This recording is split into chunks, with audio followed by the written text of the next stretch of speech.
Oi gente, tudo bem com vocês? Eu sou a Larissa e esse é o podcast Filme da Semana.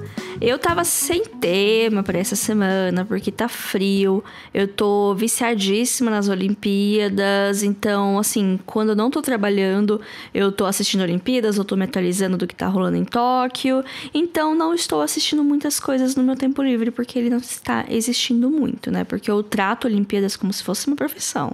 Gente, vocês não sabem como eu tô insuportável.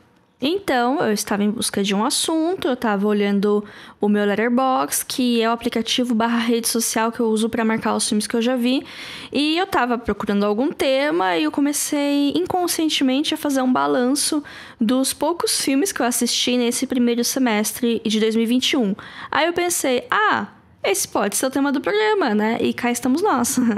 Inclusive, o post que já deve estar no ar, eu tô finalizando ele agora, vou postar ali hoje mais tarde. Até a data dessa gravação, eu assisti 31 filmes que foram inéditos pra mim. Ou seja, que eu nunca tinha visto antes, que eu não tenho memória de ter visto antes. Então, temos tantos lançamentos desse ano, muitos lançamentos do ano passado e filmes mais antigos que eu nunca tinha assistido. Esse número, ele é bem baixo, até comparando com as minhas próprias estatísticas dos anos anteriores. Até porque o começo do ano é quando eu mais assisto filmes. Principalmente por causa do Oscar no começo do ano, né? A minha previsão é conseguir fechar 50 filmes até o final desse ano.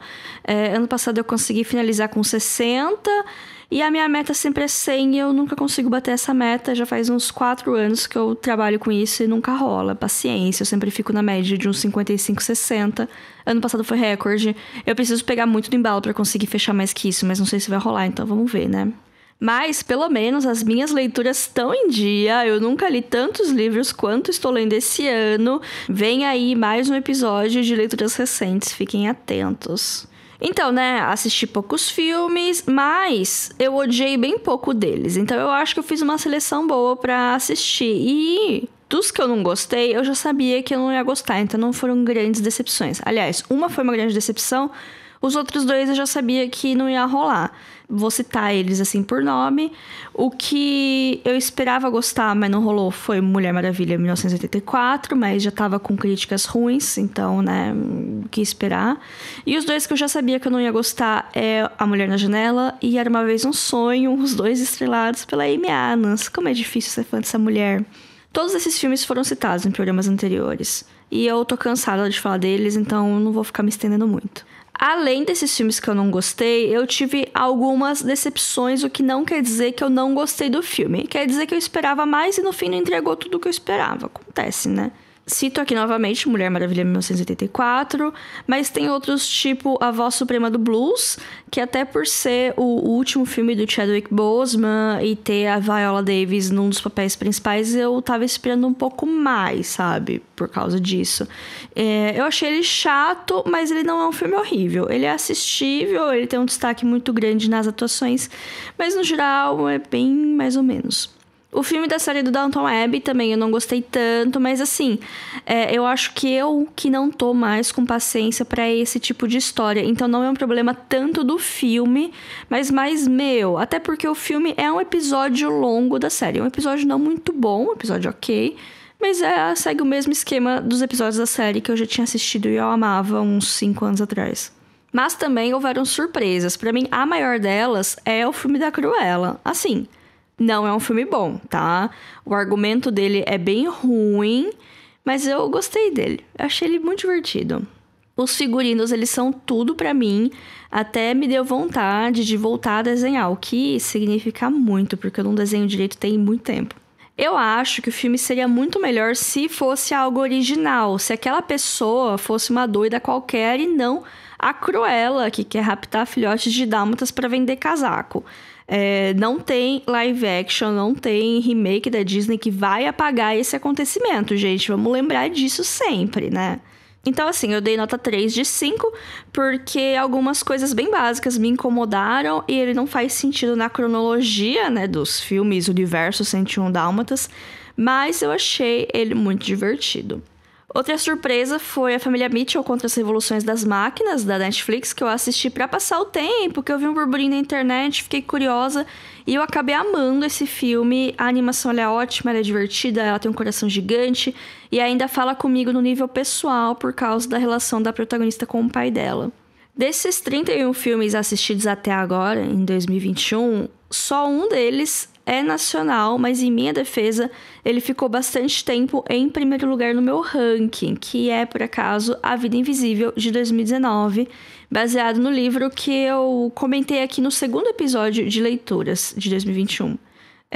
Eu amei muito o filme e o livro, por mais que eles são diferentes. Assim, o pessoal tomou umas liberdades na adaptação que, em outros contextos, eu ia achar ruim. Mas aqui eu acho que só veio para agregar mesmo, até porque o livro ele é super curto e o filme aproveitou para desenvolver outras coisas da história, e principalmente a protagonista. É um filme nacional de qualidade, é lindíssimo, vale muito a pena ver, tá? Além disso, eu tô tentando assistir mais filmes fora do eixo Hollywood e Inglaterra. E até agora foram 5 filmes de língua não inglesa, mais Minari, que eu não sei muito bem como categorizar. Afinal, é um filme sobre imigrantes coreanos nos Estados Unidos. A maioria dos seus diálogos é em coreano, os atores são coreanos, mas é uma produção norte-americana. Então, ele fica nesse limbinho aqui, mas eu posso considerar ele para aumentar as minhas estatísticas, então seria 6 filmes em língua não inglesa. E uma meta inconsciente que eu tenho é assistir mais filmes com protagonismo feminino e diversidade. Só 9 dos 31 filmes são focados em protagonistas masculinos. Tem 3 filmes dos Muppets que eu tirei dessa conta, porque são bonecos. E tem outros filmes que a família toda meio que tem um espaço central, tipo Minari, novamente, sendo uma exceção aqui na minha lista. É difícil de classificar esse filme, mas que vale muito a pena assistir. É um filme que todo mundo ali tem um arco, então é complicado achar o real protagonista, porque todo mundo cresce muito na história e é uma história da família, do sonho americano, não só de um indivíduo, né? Eu tô enrolando desde o começo do ano pra fazer um episódio sobre os Muppets, porque eu gosto muito desses bonecos, gente. E nesse ano eu assisti 3 filmes deles, que eu nunca tinha assistido antes, e vou citar aqui rapidinho na minha ordem de preferência. Muppets na Ilha do Tesouro, de 1996, ele é meio estranhão, tem o Tim Curry, mas ele é legal, mas ele é meio estranho. Muppets, o filme, de 1979, é o primeiro filme de longa duração dos bonecos, né? Ele é muito bom, ele é uma história de origem, ele serve de introdução e é muito criativo, é muito bem feito, as piadas permanecem boas até hoje. E por fim, A Grande Farra dos Muppets, de 81, que eu gosto de chamar de Muppets em Londres, porque eles viajam pra lá, é um dos meus favoritos, é extremamente exagerado, tem mistério, tem crime, investigação, mal-entendido e muitas galhofas. Ouso dizer que é meu filme favorito protagonizado por jornalistas. Spotlight sonha em ser tão bom assim. Um dos grandes destaques do meu semestre foi ter conhecido o cinema da Agnès Varda, que é uma diretora francesa fantástica. Ela faleceu alguns anos atrás e eu já conheci ela como uma senhorinha fofa, mas não se deixe enganar pelo rostinho dela, porque seus filmes são muito questionadores, avant-garde, à frente de seu tempo e discutem tópicos que são considerados tabus até hoje.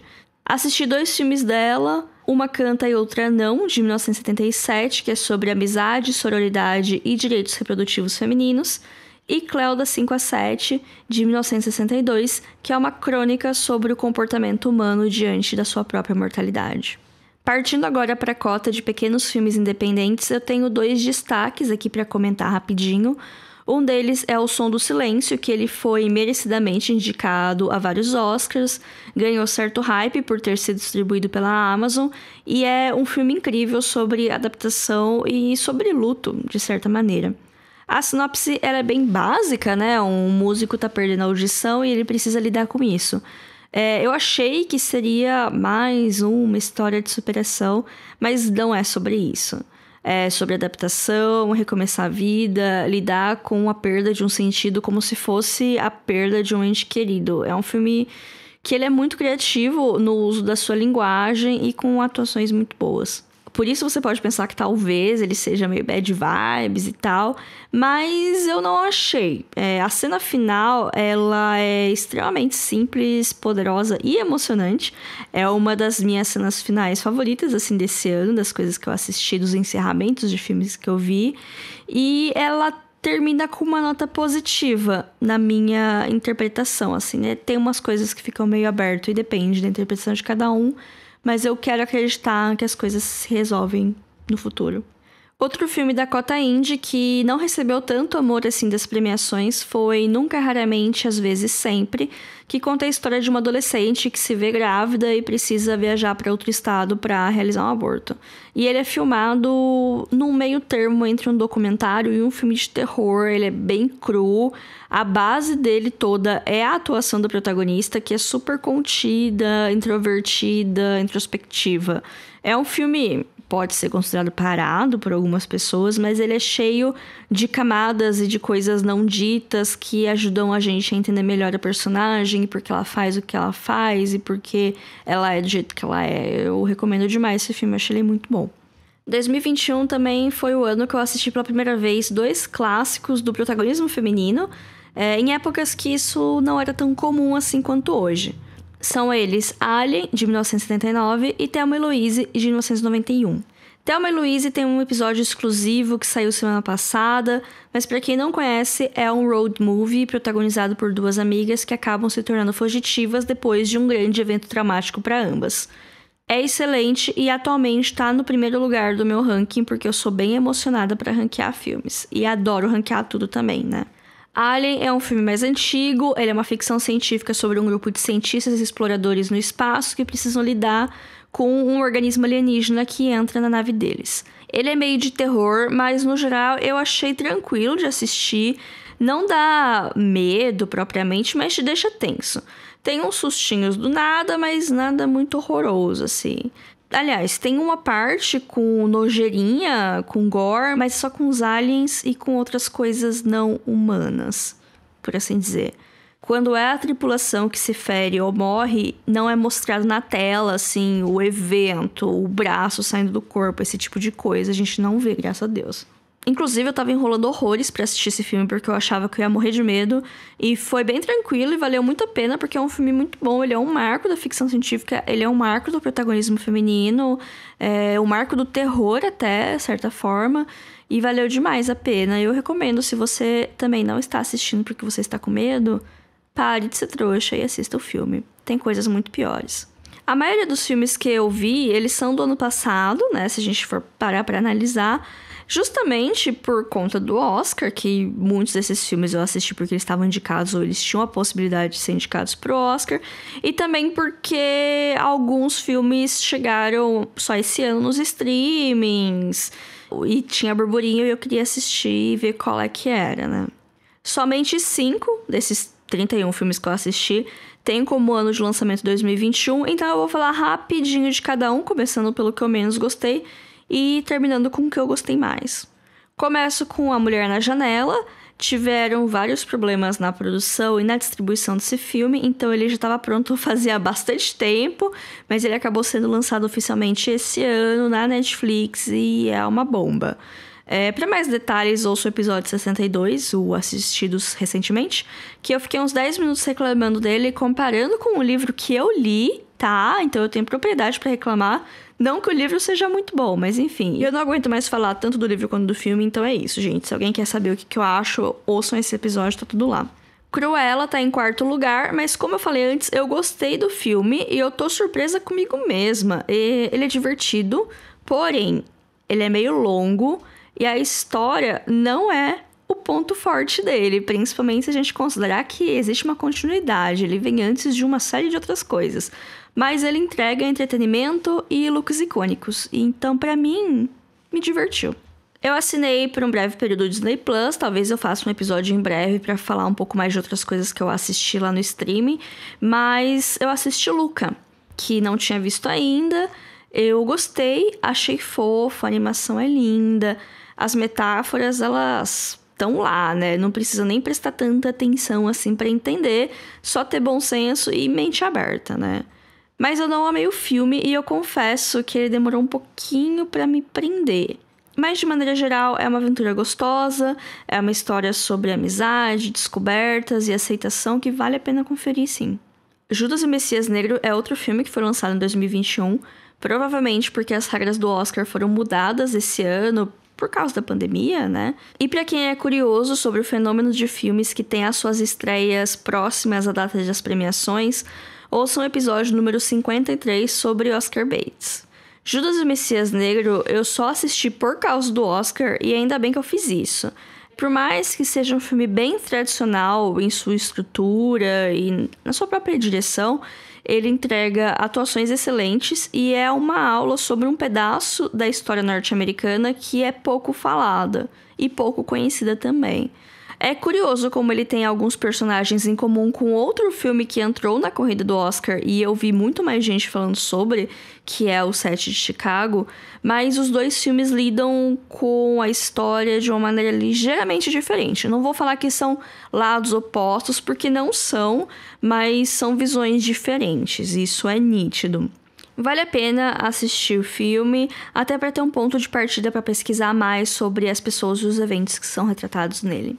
E de todos os lançamentos do ano até agora, que eu consegui ver, pelo menos, meu favorito é A Família Mitchell e a Revolução das Máquinas, que é outro original Netflix, da Sony Animation, e ele é incrível. É uma história de amadurecimento, da jornada de pertencimento de uma jovem que está indo para a faculdade estudar cinema, até que estoura um apocalipse tecnológico e ela precisa, junto com a sua família, superar suas diferenças e salvar o mundo. Eu falei dele no mesmo episódio da Mulher na Janela. Eu assisti os filmes numa época meio próxima e é curioso como eles estão nos dois extremos da minha lista, né? E vocês, ouvintes? Qual foi o melhor filme que vocês viram até agora esse ano? Fala pra gente lá no Instagram, @filme.da.semana, ou manda um e-mail para podcastfilmedasemana@gmail.com, que por acaso também é uma chave Pix, caso você queira fazer uma doação e ajudar no nosso trabalho. E é isso, gente. Esse foi nosso episódio. Até semana que vem. Fiquem bem. Tchau, tchau.